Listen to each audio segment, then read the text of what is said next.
ஒரு 20 நாளான கண்ணுக்குட்டி என்ன பண்ணும்? ஒன்றா பில்லு மேயும், இல்லை அம்மா கிட்ட பால் குடிச்சிட்டு சமத்தா வீட்டில் இருக்குமா? ஆனால் எங்கள் வீட்டில் இருக்கிற சேட்டைக்காரி ஒரு பங்கமான ஒரு விஷயம் பண்ணா. இது என்கிட்ட மாட்டிக்கிச்சு. கொஞ்ச நாளாவே என்னோட ப்ரௌனி மேலே ரொம்ப பாசமாக இருந்தா. என்னடா இது, எப்பவுமே சண்டை போட்டுக்கிட்டு இருக்கிறவ இப்போ ரொம்ப பாசமாக இருக்காளேன்னு எனக்கு ஒரு டவுட் இருந்துக்கிட்டே இருந்துச்சு. இன்னைக்கு நான் எதர்ச்சியாக வீடியோ எடுத்துகிட்டு போய்கிட்டு இருக்கேன். அந்த இடத்துல ஒரு பங்கமான விஷயத்த பார்த்துட்டேன். ஏய், நீ புள்ளடி, என்னடி வேலை பண்ணிட்டு இருக்கிற? வந்து இப்ப நான் என்ன உங்கள்கிட்ட சொல்றது? இதை நான் எப்படி சொல்றதுன்னு தெரியல. ஆனா என்னோட ப்ரௌனி எப்படியாவது என்னோட கற்பை காப்பாத்தி கொடுத்துருங்கன்னு ஓட ஆரம்பிச்சிட்டா.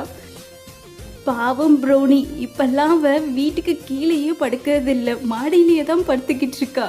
ஆனால் எனக்கு ஒரு டவுட்டு, எப்படி அவளுக்கு இவன் மேலே காதல் வந்துச்சுன்னு தான் தெரியல எனக்கு. கண்ணுக்குட்டினா கண்ணுக்குட்டி மேலே தானே காதல் வரணும், எப்படி ஒரு நாய் மேலே காதல் வருது?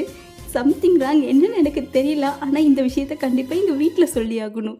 வீட்டில் சொல்லிவிட்டு அவங்க ரியாக்ஷன் என்னென்னு நான் இன்றைக்கி கண்டிப்பாக பார்த்தாகணும். அதுக்கு முன்னாடி எங்கள் சேனல் உங்களுக்கு பிடிச்சிருந்தா சின்னதாக ஒரு லைக் பண்ணிவிட்டு சப்ஸ்கிரைப் பண்ணி வச்சுக்கோங்க.